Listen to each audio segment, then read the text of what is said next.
Joining us now is Senior Editor at Large at Newsweek, Josh Hammer. Josh, so good to speak with you. I want to start out with the latest developments at USAID because these reports are wild.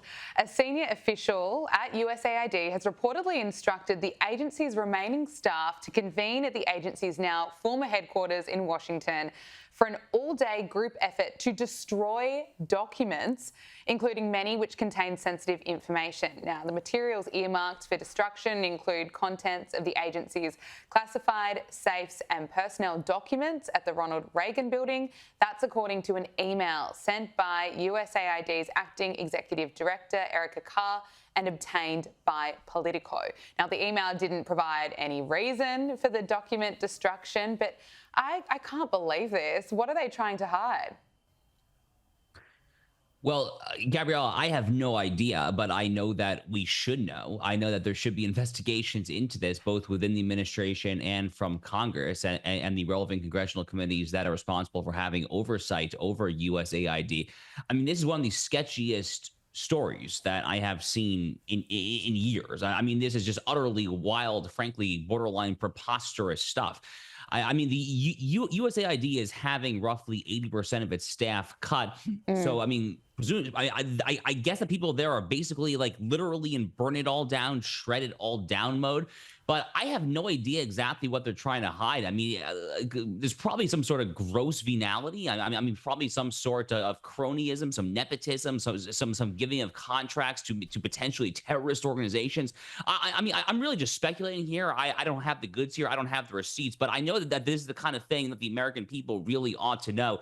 You know, if Donald Trump's drain the swamp platform means anything at all, surely it means figuring out why bureaucrats in agencies that frankly should not exist are literally burning documents down. So Congress should be on this literally tomorrow.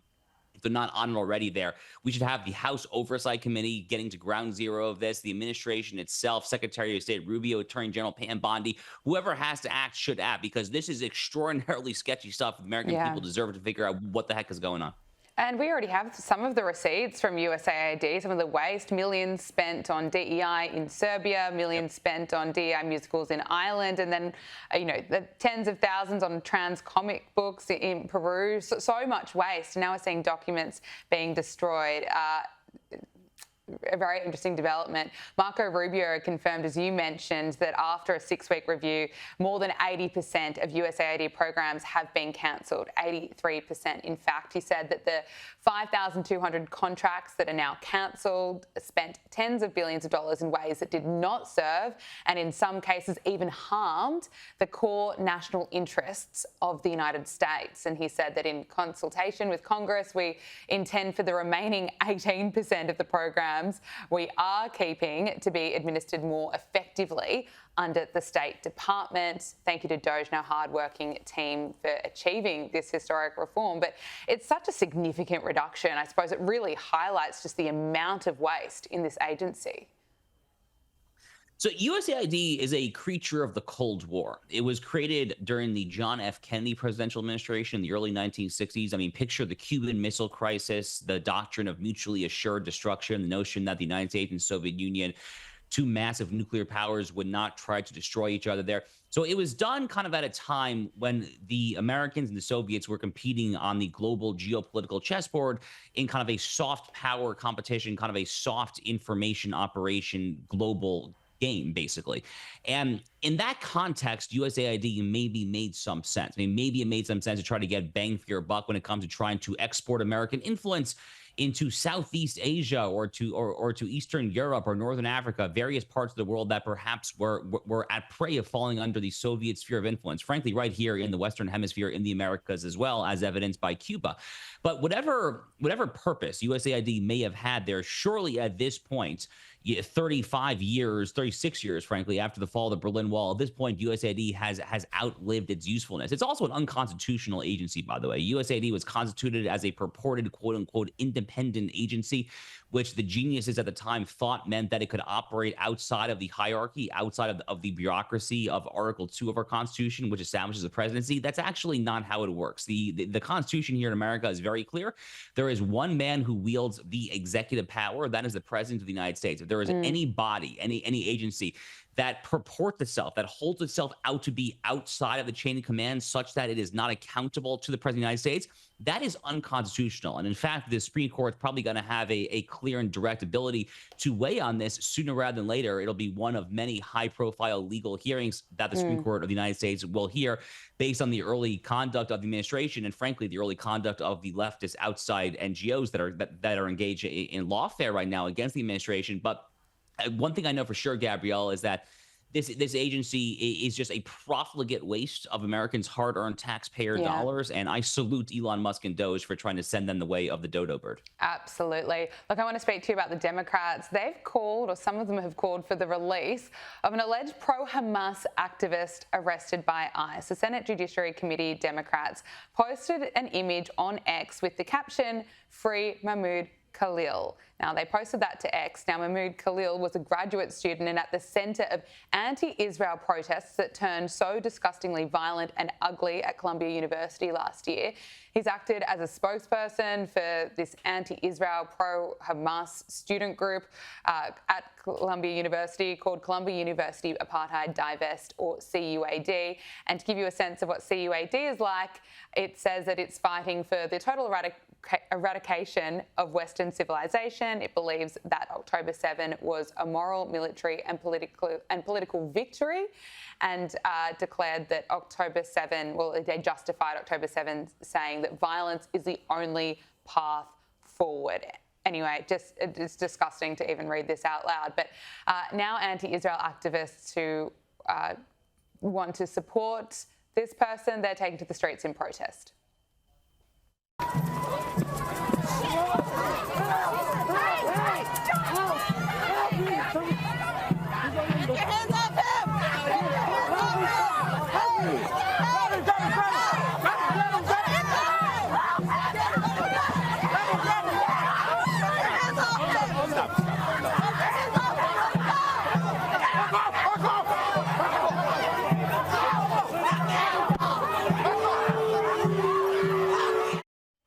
Secretary of State Marco Rubio has made it clear that his department would be revoking the visas and all green cards of Hamas supporters in America so they can be deported. Here he is. Come to the United States as a visitor, which is what a visa is, which is how this individual entered this country, as on a visitor's visa. Okay, you are here as a visitor. We can deny you that visa. We can deny you that if you tell us when you apply, "Hi, I'm trying to get into the United States on a student visa. I am a big supporter of Hamas, a murderous, barbaric group that kidnaps children, that rapes teenage girls, that takes hostages, that allows them to die in captivity, that returns more bodies than live hostages." If you tell us that you are in favor of a group like this, and if you tell us when you apply for your visa, and by the way, I intend to come to your country as a student and rile up all kinds of anti-Jewish student, anti-Semitic activities. I intend to shut down your universities. If you told us all these things when you applied for a visa, we would deny your visa. I hope we would. If you actually end up doing that, once you're in this country on such a visa, we will revoke it. And if you end up having a green card, not citizenship, but a green card as a result of that visa while you're here in those activities, we're going to kick you out. Marco Rubio making a lot of sense there. Is it disappointing to see the way some Democrats are behaving, wanting to keep alleged pro-Hamas supporters in America? Well, Gabrielle, first of all, Marco Rubio is entirely correct on the actual law. So there is a statute here called the Immigration and Nationality Act that goes back to the 1950s, which has a very clear provision in it that says that if you are a supporter of a foreign terrorist organization, then you cannot get a visa. And as it turns out, if it's revealed after the fact that you lied and said that you are not a supporter, you check the box no, but it actually is yes, then your visa can be revoked automatically. Frankly, actually, I don't even think you need the Immigration Nationality Act. I mean, the very notion that any non-citizen has a right to stay in the United States or in any sovereign country for the matter, that kind of just defeats the entire purpose of what it means to be a sovereign entity. If there is one right that is implicit in the entire notion of sovereignty, it's the right to exclude, to kick people out. That's what makes you sovereign in the first place there. And that's been American constitutional law forever there. But when it comes to the Democrats there, unfortunately, Gabriella, I am wholly unsurprised. I mean, I continue, on the one hand, I'm just continually just bemused and perplexed by the heroes that they choose out, people like this absolute degenerate really just loathsome individual there. But I mean, Democrats really just have no low at this point, Gabriella. I mean, it seems like every time you think they can't go lower, they fight. Just last week at Donald Trump's joint presidential address to Congress, they couldn't be bothered to get off their rear end to cheer for Peyton McNabb, the biological female who had a traumatic brain injury because a biological male cosplaying as a quote unquote transgender woman slams a ball into her face. They couldn't get off their butts to cheer for the family of Lake and Riley. I mean, every time you think they can't go low, they somehow find a way to go lower and lower. But ultimately, the fact that they are choosing Mahmoud Khalil, and by the way, Mahmoud Khalil apparently has 19 lawyers currently representing him, because all of these left-wing law firms here in America are trotting out the pro bono work for these attorneys. Find one J6er, one January 6th person who was wrongfully charged, who had more than one or two attorneys, let alone 19 there. So it's a total just complete mismatch there. But ultimately, it speaks to a broader societal and moral rot. And Gabrielle, I have my first book coming out this Tuesday, Israel and Civilization, The Fate of the Jewish Nation, The Destiny of the West, available for pre-order now. And I talk about this in chapter 1 of the book, actually, how these uprisings, these uproars of anti-Jewish sentiment, anti-Semitism, it's never about the Jews. It's never been about the Jews going back to literally ancient Egypt with Pharaoh in the Bible. It's never about the Jews. It's always about the decline of a society. And that's what's actually going on here tragically in America and all throughout the Western world here. The Jews are always the canary in the coal mine. In this case, it's happening at Columbia University and other Ivy League campuses, but it's not about the Jews. Unfortunately, it's about a broader societal moral rot. God willing, we'll recover our sense of purpose and values sooner rather than later. Yeah, and we're really seeing that play out. I think people who haven't woken up to it are starting to realise that that is what is happening. Your book, Israel and Civilization, it's certainly being launched at a critical time. How are you feeling about it? Gabrielle, I'm really excited. This is my first book. I poured my whole heart and soul into it, and I think it came out really well, if I don't say so myself. I'm really pleased with it here.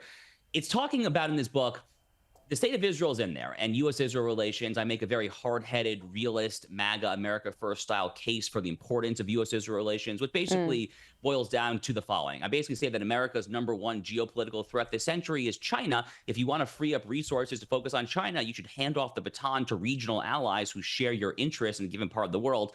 That's Israel and the Middle East there. But really, kind of this broader point that I was just talking about kind of is a leitmotif that weaves its way all throughout this book.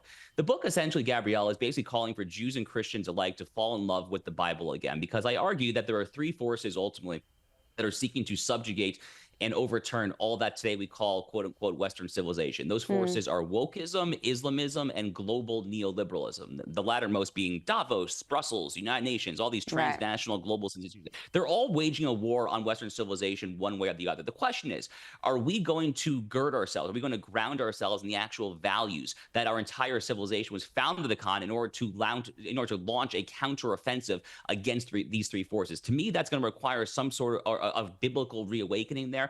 So I really kind of walk through the English common law, the American founding there. I really show how all of this is predicated upon the biblical principles and, frankly, the political philosophy of the Hebrew scriptures above all. So it's all in there. Again, the book is called Israel and Civilization, The Fate of the Jewish Nation, The Destiny of the West, available this Tuesday. Congratulations, Josh. I'm very much looking forward to reading it. As such an important topic, as coming at such an important time. I have two more US issues I have to get to before I let you go. I want to talk about President Trump's approval rating. It's actually dropped. I suppose this was inevitable. He was on such a high for months, and now we are starting to see this shift. So Trump's overall job approval rating currently stands at 45%, so it hasn't dropped significantly. But we have also seen, I suppose, this week, US stocks plunge. Wall Street had its worst day of the year on Monday, with the S&P 500 index falling 2.7%, and Bitcoin has also stumbled. What do you make of all of this? I suppose is the market, I should say, reacting to uncertainty? Is Trump doing too much too fast? Was this inevitable, and we're just kind of seeing a period of adjustment? Yeah, I think all of the above. I mean, everything you said seems correct to me. So Donald Trump was starting in a very high place. His approval rating right out of the gate there in the first month or so was higher than it literally had ever been in his entire first term. So he was already starting on a higher level. And, some sort of correction to the mean was probably bound to happen. Unfortunately, Americans are not a particularly optimistic lot these days when it comes to our country. So we tend to have a more negative than positive view of our elected officials as a general rule. The fact that Donald Trump was actually above water for as as long as he was, says more about the popularity of his policies and how desperate the American people were to change from the failed policies of the Biden-Harris administration. So it was bound to be some sort of correction to the mean there. Now, the stock market obviously has been in pretty rough shape here for the past few days or so. Maybe that's reaction to some of the tariffs and the trade war. Maybe it's due to other factors there. You know, is Donald Trump overplaying his hand when it comes to tariffs? Maybe. I mean, look, if I were advising him, you know, I would say, let's cool down a little bit when it comes to a country like Canada. I mean, I'm not entirely sure that I see necessarily the overwhelming American national interest in antagonizing our friendly northerly neighbors, especially at a time, frankly, where the Tories, the Conservative Party in Canada, was looking like they were going to win an election this summer. So I'm not entirely sure exactly what's going on there. But, you know, these things ultimately, Gabriella, have a way of sorting themselves out. I will say that in general, I am more sympathetic to tariffs than most of the mainstream commentators here in the United States. Look, are they economically efficient as a general rule? No, but they have other useful functions. I mean, Gabrielle, I've spent a lot of time in the Midwest of the United States. I have spent many nights in old Rust Belt towns that have literally been destroyed due to globalism, due to manufacturing supply chains literally shipped out and lost to China. It is important that a country like America not merely seek to minimize prices when it comes to global free trade neoliberalism. It actually is important that we actually make some concrete goods there, that we actually be self-reliant when it comes to everything from pharmaceuticals to semiconductors and the chips that go into our computer and iPhone. So the idea of tariffs, I'm actually deeply sympathetic to. I wholeheartedly support them when it comes to countries like China. You know, I would probably encourage him to use more of a scalpel rather than a cudgel when it comes to a country like Canada. But you know, reasonable minds may vary on this. But overall, I'm pretty bullish still about the direction of the economy. And this is a short-term dip that I think will have a tendency to self-correct. And on the economy, Trump's first inflation report card is in, and it is better than expected, reversing 4 months of rising inflation. Let's take a look at the CNN analysis. We have some good news on the economy and really the number one issue for many Americans, the cost of living. So we just learned that consumer prices in February increased by 2.8% year over year, 0.2% month over month. Both of these figures were a step in the right direction and both were better than expected. So this is definitely very encouraging to see because it's going to, I think, relieve some fears that inflation was perhaps re-accelerating, because this actually breaks a streak of 4 straight months where I think you could see it on the chart all the way to the right where the inflation rate was going in the wrong direction, right? It was going higher and higher. Finally, we're seeing it dip. I always love watching analysis on CNN when it is a positive news for Donald Trump. We have to leave it there. We are just out of time. Senior Editor at Large at Newsweek, Josh Hammer, thank you so much for joining us. Thank you so much, Gabrielle.